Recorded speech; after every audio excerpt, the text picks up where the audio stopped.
Gimana teman-teman? Apakah kita sudah 100% Indonesia hari ini? Belum.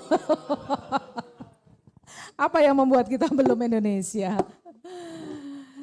Iya.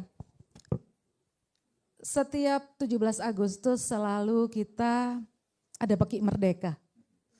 Tapi sebenarnya kita sedang merayakan apa? Itu yang kadang-kadang saya selalu ragu juga untuk memekik merdeka ya.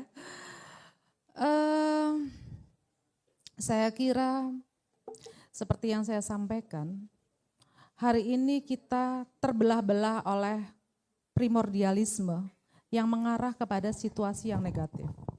Kemajemukan Indonesia harusnya menjadi aset bangsa yang seperti harmoni taman bunga dengan beraneka warna. Tapi justru di titik inilah Indonesia menjadi rentan karena justru pada nilai-nilai yang harus diresapi dan disepakati bersama. Sebenarnya bukan hanya Indonesia. Hari ini dunia dengan kemajuan sebuah teknologi, kita menghadapi sebuah kemerosotan peradaban yang cukup signifikan. Karena teknologi itu, Romo, mungkin ini juga ada hubungannya ya dengan agama ya barangkali. Teknologi itu melakukan penggerusan terhadap alam kita hari ini, selain kecelakaan manusia.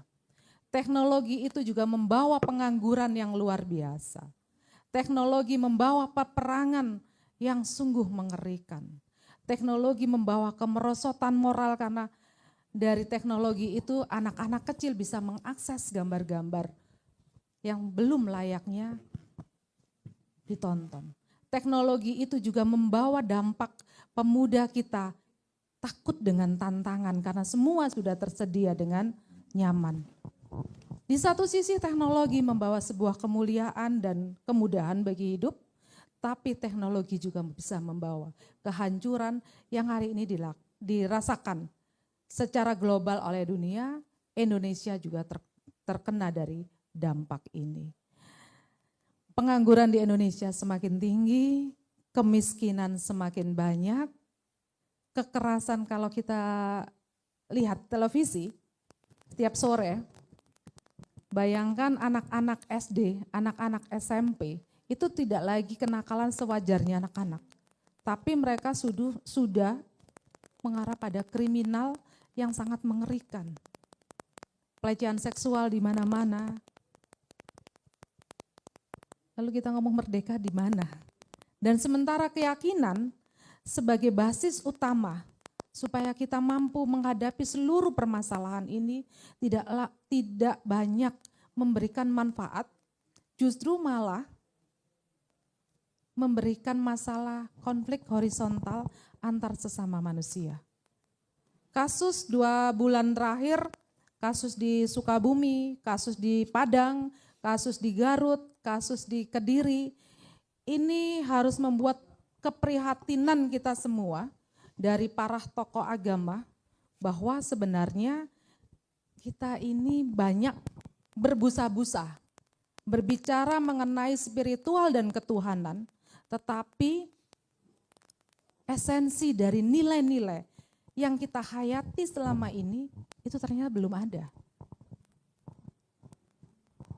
Betapa ironisnya 80 tahun Indonesia merdeka, kita masih berputar dan berkutat di dalam bagaimana membangun kebersamaan di dalam keyakinan yang berbeda ini. Sementara kita mengetahui bahwa keyakinan berketuhanan, beragama itu adalah hak yang sangat privat, yang dibawa manusia sejak manusia itu dilahirkan. Tapi ini menjadi permasalahan yang cukup kronis dan memecah belah kita semua. Jadi kalau dibilang kita ini Indonesia 100% ya, atau apakah kita sudah menemukan apa yang menjadi harapan kita? Saya kira masih jauh sekali dari harapan. Sementara Indonesia emas nggak tahu kurang berapa lama ini ya. Apakah kita siap menghadapi Indonesia emas dengan situasi yang hari ini seperti ini? Saya sebelum berangkat, saya tuh mampir di kamar anak saya. Anak saya masuk di Filsafat Romo. Saya buka kamarnya karena saya sering anak saya pergi, saya cek kamar, saya lihat apa ada kertas, ada buku yang dia baca. Ternyata sebelum saya berangkat saya ngelihat print-printan. Di situ dia menulis apa yang kau resahkan di dalam kehidupan masa depanmu.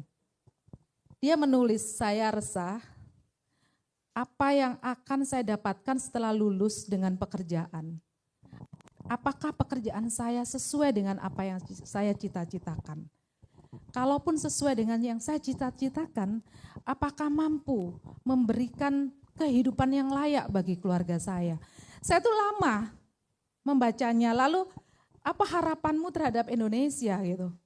Saya tidak lagi punya harapan apa-apa dengan keadaan situasi yang tidak menentu hari ini. Demikian Pak, terima kasih.